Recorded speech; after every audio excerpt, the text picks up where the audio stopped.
Gen Z versus governments, the new revolution. From Morocco to Nepal, a new wave of protests is shaking governments. The driving force? Generation Z. The Gen Z, young people in their teens, 20s, and early 30s, why are they rising in revolt? Is there a common thread to the protests? This is Quick Take, your quick guide. I'm Smita Prakash.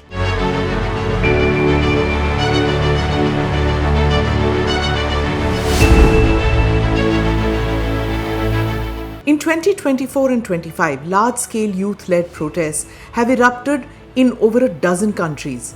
In Bangladesh, Nepal, and Sri Lanka, they have even toppled governments. In others, they have forced leaders to dissolve cabinets or promise reforms. So what is going on? Why are young people, once called the digital generation, now taking to the streets? Let's start with where it's happening. Nepal saw massive protests after a government social media ban. It quickly turned into a broader revolt against corruption and nepotism. Dozens died and the Prime Minister resigned. In Madagascar, an island country in the Indian Ocean, the anger here began over water and power shortages. Soon it became a call to end years of mismanagement. The president disbanded his government but refused to step down. He claimed that some politicians were attempting to exploit the protests and had even contemplated staging a coup while he was at the United Nations in New York last week. In Morocco, demonstrations started with complaints about education and healthcare. The country is spending billions on stadiums for 2030 FIFA World Cup, while hospitals are understaffed and young people remain unemployed. The protesters' slogan says it all. Stadiums are here, but where are the hospitals? Similar scenes have played out in Kenya, Indonesia, the Philippines, and Peru, all led by young people, all sparked by frustration with corruption, inequality, and failed leadership. Experts are joining the dots and claiming that none of these protests can be seen as a regional trend. It's global. These protests are not about one issue, but about a generation's growing sense of betrayal. Gen Z grew up in the age of internet, climate change, and economic crisis. They are more educated than any previous generation, yet face fewer opportunities. In many countries, youth unemployment is above 30%. Wages are stagnant and the cost of living is soaring.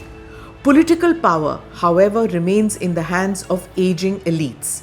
And social media only magnifies this divide. Young people scroll through images of luxury watches, lavish holidays, and political nepo kids. Meanwhile, they struggle to find jobs or afford housing. As one protester in Morocco said, "We are just window shopping in this country." Unlike older generations, Gen Z doesn't rely on political parties or unions. They organize on TikTok, Discord, and Telegram. They share hashtags, slogans, and protest plans across borders in real time. In Morocco, the Discord group Gen Z 212 grew to more than 130,000 members in days.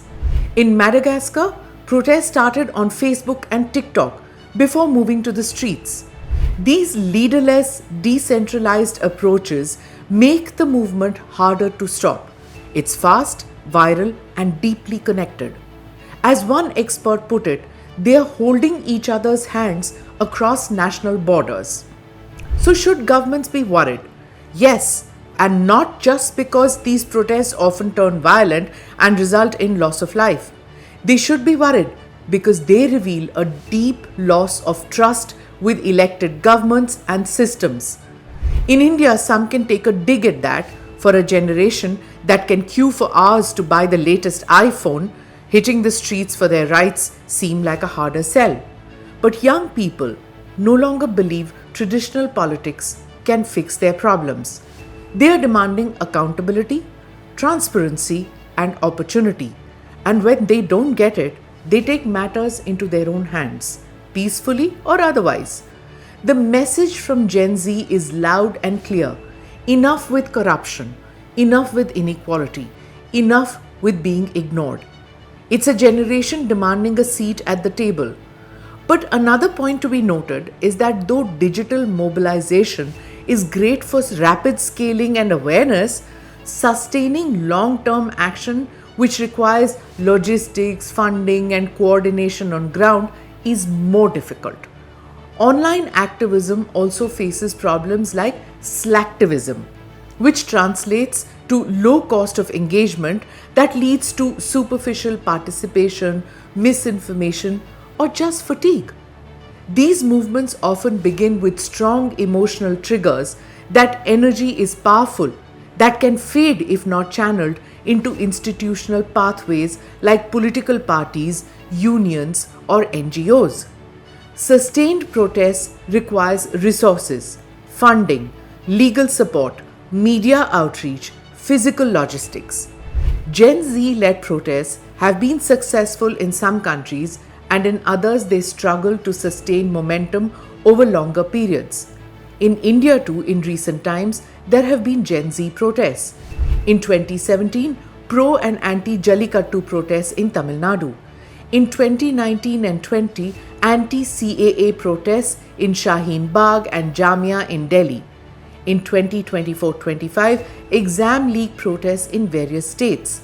In 2025 also, protests in Ladakh over statehood.